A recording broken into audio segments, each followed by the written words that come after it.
Mga boss, bali ito po yung kuha nila ngayong umaga mga bossing. Kitang kita yung forma nila. Ayan, yung Tamiyang kambal mga boss, available pa rin po.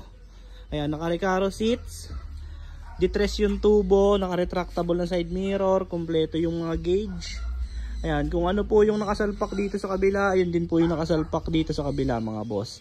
Ang pinagkaiba lang nila, yung kulay ng bangko at saka yung numero ng plaka. Ayan mga bossing, naka-LED ilaw, kompleto mga bossing, nakarehistro na rin, gagamitin nyo na lang. Parehas po silang naka-atara na mags. Ayan po, pure stainless po yan mga bossing, bagong assemble. Ayan po yung makina niya, Toyota 4K 4-speed ang transmission, bago yung battery, bagong wiring. Ayan po, naka-racing filter, kompleto, may shroud, may pan yung radiator. Ayan po, pinaka-harness ng wiring niya, nakatago sa tubo na stainless mga boss.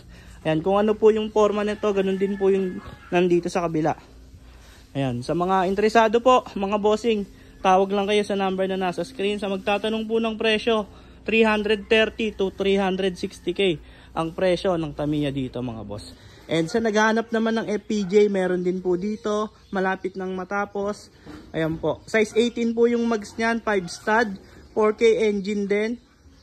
Ayan, kompleto po yan mga bossing, naka G-Wheels po na accessories to.